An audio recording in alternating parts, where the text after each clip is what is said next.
எல்லாத்துக்கும் வணக்கம். Welcome to post market ரிப்போர்ட்டுங்க. எப்போ போல ஓவரால் மார்க்கெட் கண்டிஷன்ஸ் டிஸ்கஸ் பண்ணிடலாம். அதுக்கப்புறமா நம்ம இந்த Nifty futures and bank Nifty ஃபியூச்சர்ஸோட மூவ் பேசுவோம். ஃபர்ஸ்ட் ஆஃப் ஆல் இந்த ஓவரால் மார்க்கெட் கண்டிஷன்ஸை பொறுத்த வரைக்கும் ஓரளவுக்கு அங்கங்க பாசிட்டிவான நியூஸ்கள் தான் கேட்கப்படுது. ஃபர்ஸ்ட் விஷயம் வந்து இந்த லெபனானுக்கும் அதே மாதிரி இஸ்ரேலுக்கு நடுவில் ஒரு 10 நாள் போர் நிறுத்தத்தை அறிவிச்சிருக்காங்க. இந்த 10 டேஸ் சீஸ் ஃபயர் வந்து ஓரளவுக்கு பாசிட்டிவ், ஓரளவுக்கு இல்லை, உண்மையாலுமே நல்லா பாசிட்டிவான ஒரு விஷயம் தான். பட் என்ன பிரச்சனைனா அறிவிச்ச 10 மணி நேரத்துக்குள்ளேயே 10 தடவை பஞ்சாயத்து பண்ணிட்டாங்க. அவன் என்னடானா சீஸ் ஃபயரை மீறாங்க இவன் சொல்றான். உடனே ஹிஸ்புல்லா என்னடானா நாங்க கண்ணும் துப்பாக்கியும் கைமலையே இருக்கு அப்படிங்கிற மாதிரி இவங்க ஒரு வார்னிங் கொடுக்குறாங்க. இப்படித்தான் போயிட்டு இருக்கு. 10 நாளுக்கு நீடிச்சதுன்னா இதுவே பெரிய சந்தோஷம். ஆக்சுவலா வந்து இந்த 10 நாள் சீஸ் ஃபயர் அப்படிங்கிறது வந்து யுக்ரைன் சாரி ஈரான் யுஎஸ் உடைய பேச்சுவார்த்தைக்கு ஹெல்ப்ஃபுல்லா இருக்கும், அவ்வளவுதான். ஏன்னா இவங்க எப்படி இருந்தாலும் நிறுத்துற மாதிரி எல்லாம் தெரியல. இது ஒரு நாள் 2 நாள் பஞ்சாயத்து எல்லாம் இல்ல. இவங்க மறுபடியும் சீண்டிட்டே தான் இருப்பாங்க. பட் இப்போதைக்கு நம்மளுக்கு என்ன வேணும்னா செகண்ட் ரவுண்ட் ஆஃப் பேச்சுவார்த்தை ஈரானுக்கும் யுஎஸ்க்கு நடுவில் நடக்கணும். அப்படி நடக்கிறதுக்கு இந்த சீஸ்ஃபயர் ரொம்ப அவசியமாகுது. ஸோ அதுக்கு இது ஹெல்ப்ஃபுல்லா இருக்கும். ஸோ அதனால இந்த சீஸ்ஃபயர் அனௌன்ஸ் பண்ணதுனால மறுபடியும் ஈரானுக்கும் யுஎஸ்க்கு நடுவில் பேச்சுவார்த்தை நடந்து ஒரு முடிவுக்கு வரும் அப்படிங்கிற எதிர்பார்ப்பு அதிகரிச்சிருக்கு. ஸோ ஓவராலா இது பாசிட்டிவா தான் பார்க்கப்படுது. இதுல எந்த விதமான குழப்பமும் கிடையாது. ஸோ அதை ஒதுக்கி வச்சிருவோம். நம்ம இன்னும் 2 நாள் இருக்கு. இன்னைக்கு வெள்ளிக்கிழமை வேற. ஸோ இன்னைக்கு மேற்கொண்டு ட்ரம்ப் எதுவும் அனௌன்ஸ்மெண்ட்ஸ் பாசிட்டிவா கொடுத்தாருன்னா ஓகே, நெகட்டிவா எதுவும் கொடுக்காம 2 நாள் அமைதியா மூவ் ஆயிருச்சுனாவே திங்கட்கிழமை மார்க்கெட் ஒரு பாசிட்டிவ் சென்டிமெண்ட்ல தான் இருக்கும். ஸோ அதனால அது எதுவும் குழப்பம் கிடையாது.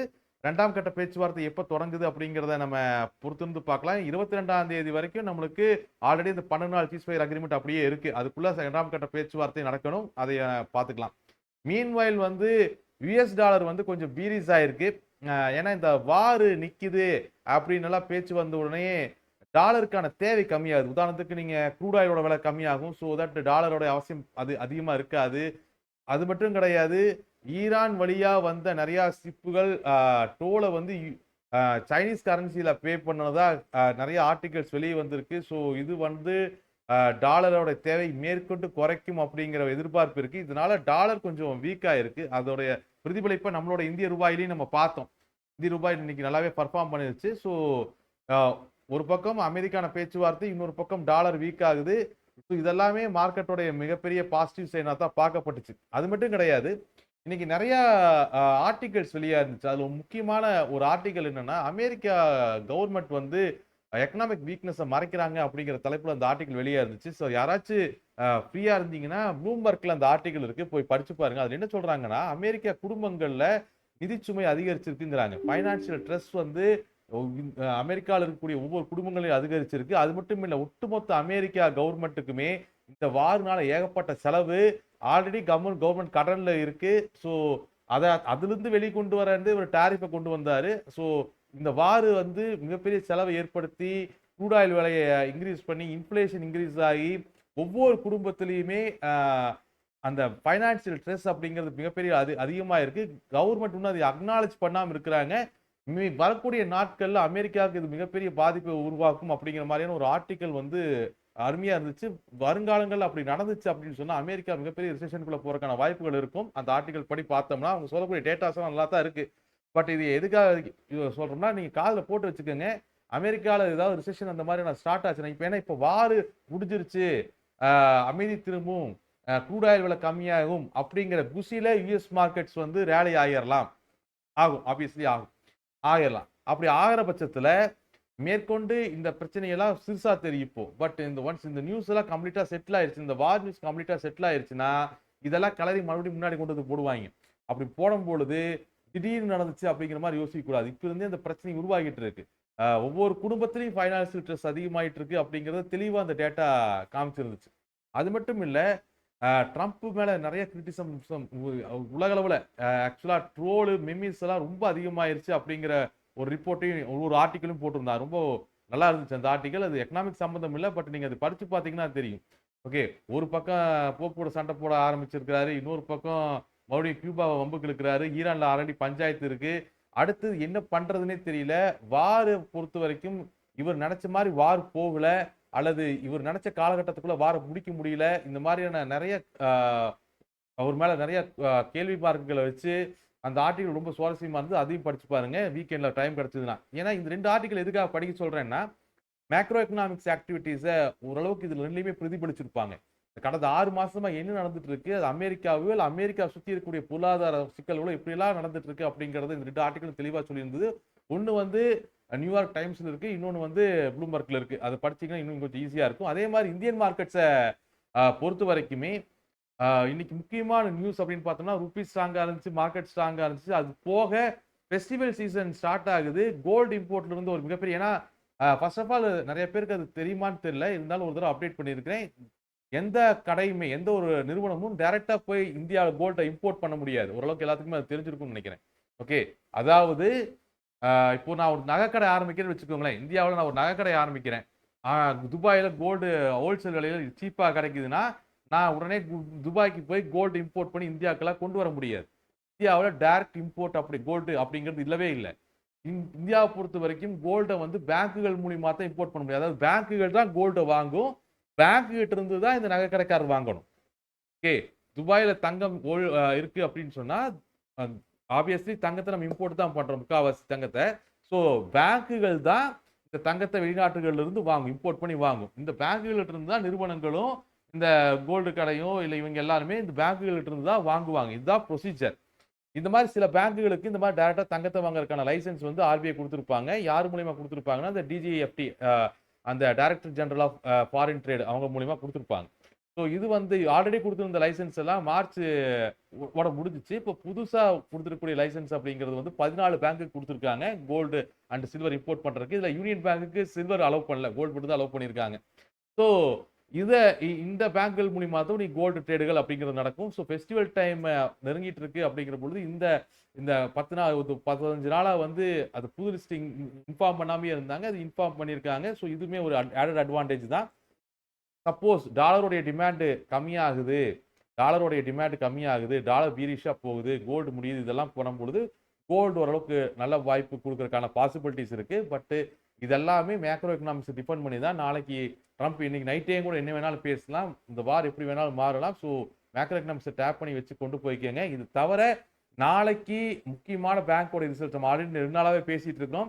சனிக்கிழமை இவ்வளோ பெரிய குண்ட உருட்டி பத்திரமா சனிக்கிழமை வச்சிருக்காங்க. ஓகே. ஒண்ணு இந்த எச்டிஎஃப்சியோடது, ஐசிசியோடது, எஸ் பேங்க் கூட பெருசா விட்டுறலாம். எச்டிஎஃப்சி அண்ட் ஐசிசி பேங்கோட ரிசல்ட்ஸ் நாளைக்கு வருது. இதுதான் திங்கட்கிழமை மார்க்கெட்டோடைய நிஃப்டியையும் பேங்க் நிஃப்டியும் தீர்மானிக்கும். ஏன்னா இது 2லயுமே எச்டிஎஃப்சி ஒரு மிகப்பெரிய 2 ஐசிசியுமே 2 பேருமே வெயிட்டேஜான ஒரு கம்பெனிகள் தான். ஸோ அதையே நீங்க வாட்ச் பண்ண வேண்டிய கட்டாயத்தில் இருக்கும். அதுவுமே மனசுல வச்சுக்கங்க. ஸோ இதெல்லாம் இம்பார்ட்டன்டான நியூஸ். பட் இது மாரி எந்த ஒரு சூழ்நிலை, எந்த ஒரு மேக்ரோ எக்கனாமிக்ஸ் எப்படி மாறுனாலுமே, தயவு செஞ்சு டிசிப்ளினா ஹெட்ஜஸ் எடுத்து மூவ் பண்ணுங்க. வேல்யூஸ்ல மூவ் பண்ணுங்க. நம்ம வேல்யூஸ டிஸ்கஸ் பண்ணிறலாம். ஓகே. அத நம்ம பேசிருவோம் ஃபர்ஸ்ட் ஆஃப் ஆல். இன்னைக்கு நான் நெறைய டைவர்ட் ஆகுறேன். ஏன்னா மண்டைக்குள்ள வேற வேற பிரச்சனைகள் ஓடிக்கிட்டு இருக்கு. Okay. Anyway first of all அதுவே இன்னொரு அனௌன்ஸ்மென்ட். இன்னைக்கு காலையில தான் இந்த ஃபோன் பண்ணி சொன்னாங்க. இதுல ஒரு 53 டிக்கெட்ஸ் தான் மிச்சம் இருக்காமா. யாராச்சும் புக் பண்றதுனா இப்பவே புக் பண்ணிக்கங்க. அந்த இன்வெஸ்டர்ஸ் அவேர்னஸ் கான்க்ளேவ் 2026 சென்னையில நடக்குது. சென்னை சென்ச்சுரி ஆடிட்டோரியத்துல நடக்குது இந்த இன்வெஸ்டர்ஸ் அவேர்னஸ் கான்க்ளேவ். கிட்டத்தட்ட இண்டஸ்ட்ரியில இருக்கக்கூடிய எல்லாருமே வர்றாங்க. Even including the chief regulatory officer பிஎஸ்சியோட சீஃப் ரெகுலேட்டரி ஆஃபீஸர் ஆரம்பிச்சு நம்ம கோபிநாத் பாண்டே, ஆவுடையப்பன் சார், அப்புறம் நம்ம அண்ணன் பட்ஜெட் பத்மநாபன் சாரு, நானு, ஐடி ஜெகன், அப்புறம் ஜீபுவோடைய ஃபவுண்டர் விஜயகுமார் ஆரம்பிச்சு ஓகே ஓரளவுக்கு எல்லாருமே உங்களுக்கு நிறைய யூடியூபர்ஸ்ல ஆரம்பிச்சு எல்லாருமே இங்க வர்றாங்க. ஸோ ஆப்வியஸ்லி யாராச்சும் பார்ட்டிசிபேட் பண்றீங்க அப்படின்னு சொன்னா நான் ஒரு லிங்க் கீழே இதுல போட்டுறேன், கமெண்ட்ல போட்டுறேன். அதுல வந்து டிஸ்கவுண்ட் கிடைக்கும். ஓகே. 500 பிளஸ் 10% டிஃபால்ட்டா ₹500 டிஸ்கவுண்ட் கிடைக்கும். அது போக ஓவரால் வேல்யூல 10% டிஸ்கவுண்ட் கிடைக்கும். அந்த லிங்கையும் கோடையும் நான் கமெண்ட்ல பிங் பண்ணிடுறேன். சப்போஸ் யாராச்சும் விருப்பப்பட்டீங்கன்னா, பிரியப்பட்டீங்கன்னா, ஈவென்ட் அட்டெண்ட் பண்ண பிரியப்பட்டீங்கன்னா, you can use that link. Okay. நம்ம லெவல்ஸுக்கு போயிருவோம் ஃபர்ஸ்ட் ஆஃப் ஆல். ஓகே. நிஃப்டியோட மூவ பொறுத்த வரைக்குமே காலையில மார்க்கெட் ஓப்பன் ஆன உடனே first of all market open ஆன உடனே 24,132ங்கிற இன்ட்ராடே சப்போர்ட்ல அங்கேயே டிஃபெண்ட் பண்ண ஃபர்ஸ்ட் கேண்டிலே டிஃபெண்ட் பண்ண ஆரம்பிச்சிட்டாங்க. ஃபர்ஸ்ட் கேண்டில்லையே ஓப்பன் ஆன கேண்டில்லையே 24,132 டிஃபெண்ட் பண்ண ஆரம்பிச்சு அப்புறம் ஃபர்ஸ்ட் இன்ட்ராடே சப்போர்ட் 24,162க்கு மேல புஷ் பண்ணி பிரைமரி சப்போர்ட்னு சொல்லக்கூடிய பிரைமரி ரெசிஸ்டன்ஸ்னு சொல்லக்கூடிய 24,832க்கு மேல மார்க்கெட்டை புஷ் பண்ணாங்க. மார்க்கெட்ல வந்து பெரிய பஞ்சாயத்து அப்படின்னு நம்ம பார்த்தோம்னா இந்த மந்த்லி சப்போர்ட் 24,282 இருக்குல்ல, அதுதான் மிகப்பெரிய இஷ்யூவா இருந்துச்சு. கிட்டத்தட்ட அந்த இடத்துல மட்டுமே 10 மணிலிருந்து கிட்டத்தட்ட 1 மணி வரைக்கும் அந்த இடத்துல தான் ஃபைட் போயிட்டு இருந்துச்சு. அந்த 24,282ன்னு சொல்லக்கூடிய 24,282ன்னு சொல்லக்கூடிய அந்த மந்த்லி சப்போர்ட்ஸ்ல ஒரு ஃபைட் போயிட்டு இருந்துச்சு. ஆக்சுவலா அந்த அந்த மந்த்லி சப்போர்ட்ல இருந்து பவுன்ஸ் பேக் ஆக ஆரம்பிச்ச மார்க்கெட்டை எக்ஸாக்ட்டா 24,332 சொல்லக்கூடிய அடுத்த மந்த்லி சப்போர்ட்ல பியர்ஸ் தொடர்ந்து டிஃபெண்ட் பண்ணிட்டு இருந்தாங்க. கிட்டத்தட்ட 2:30 மணி வரைக்குமே 24,332 தான் மார்க்கெட்டோட ஹை. ஆன் தி க்ளோசஸ் பேசிஸ்ல 3 மணிக்கு மேல தான் 24,232 பிரேக் பண்ணி ஃபர்ஸ்ட் இன்ட்ராடே ரெசிஸ்டன்ஸான 24,362க்கு மேல க்ளோசிங் கேண்டில் வச்சிருக்காங்க. ஸோ ஓவராலா பாசிட்டிவ் மூவ்மெண்டபிளா தான் இருந்துச்சு. க்ளோஸுமே வந்து ஒரு ரொம்பவுமே நியூட்ரலான ஒரு க்ளோஸ்ல தான் நிஃப்டி க்ளோஸ் ஆயிருக்கு. இந்த க்ளோஸை பொறுத்த வரைக்கும் திங்கட்கிழமை மார்க்கெட்டினுடைய பிரைமரி ரெசிஸ்டன்ஸ் 24,432 அண்ட் அதுக்கு மேல மந்த்லி ரெசிஸ்டன்ஸ் அப்படின்னு நம்ம பார்த்தோம்னா 24,588, 24,758, 24,822, 25,058 இதெல்லாம் அடுத்தடுத்த மந்த்லி ரெசிஸ்டன்ஸ்.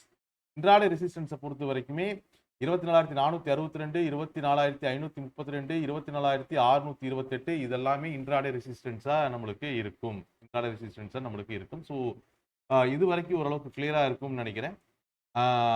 அதே மாதிரி டவுன் சைடில் 24,362 அப்படிங்கிறது பிரைமரி சப்போர்ட் கீழே மந்த்லி சப்போர்ட்ஸ் பார்த்தீங்கன்னா 24,332, 24,282 இருக்கும். ஹடில் வந்து 24,062, அதுக்கு கீழே monthly support 23,818 and intraday supports 24,222, 24,162 and 24,132 இதெல்லாம் இன்ட்ராடே சப்போர்ட்ஸ்.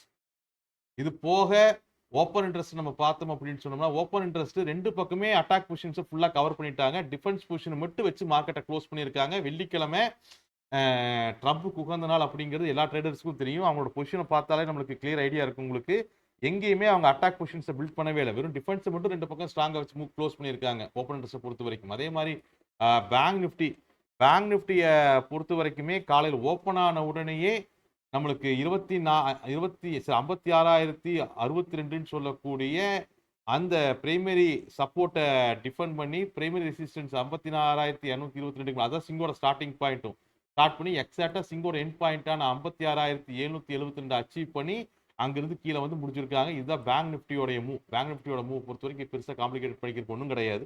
க்ளோஸுமே ரொம்ப நியூட்ரலான ஒரு க்ளோஸ் தான். இந்த க்ளோஸை பொறுத்த வரைக்கும் 56,732 பிரைமரி ரெசிஸ்டன்ஸாக இருக்கும், 56,662 பிரைமரி சப்போர்ட்டாக இருக்கும். இதுக்கு மேலே மந்த்லி ரெசிஸ்டன்ஸ்னா 56,772, 57,132, 57,752. பிரைமரி சப்போர்ட்ஸ் வந்து மந்த்லி சப்போர்ட்ஸ் வந்து 56,212, 55,882 அண்ட் 55,332 இதெல்லாமே மந்த்லி சப்போர்ட்ஸ். ஓகே, ஓரளவுக்கு வேல்யூஸ் கரெக்டாக அண்டர்ஸ்டாண்ட் ஆகிருக்கும்னு நினைக்கிறேன்.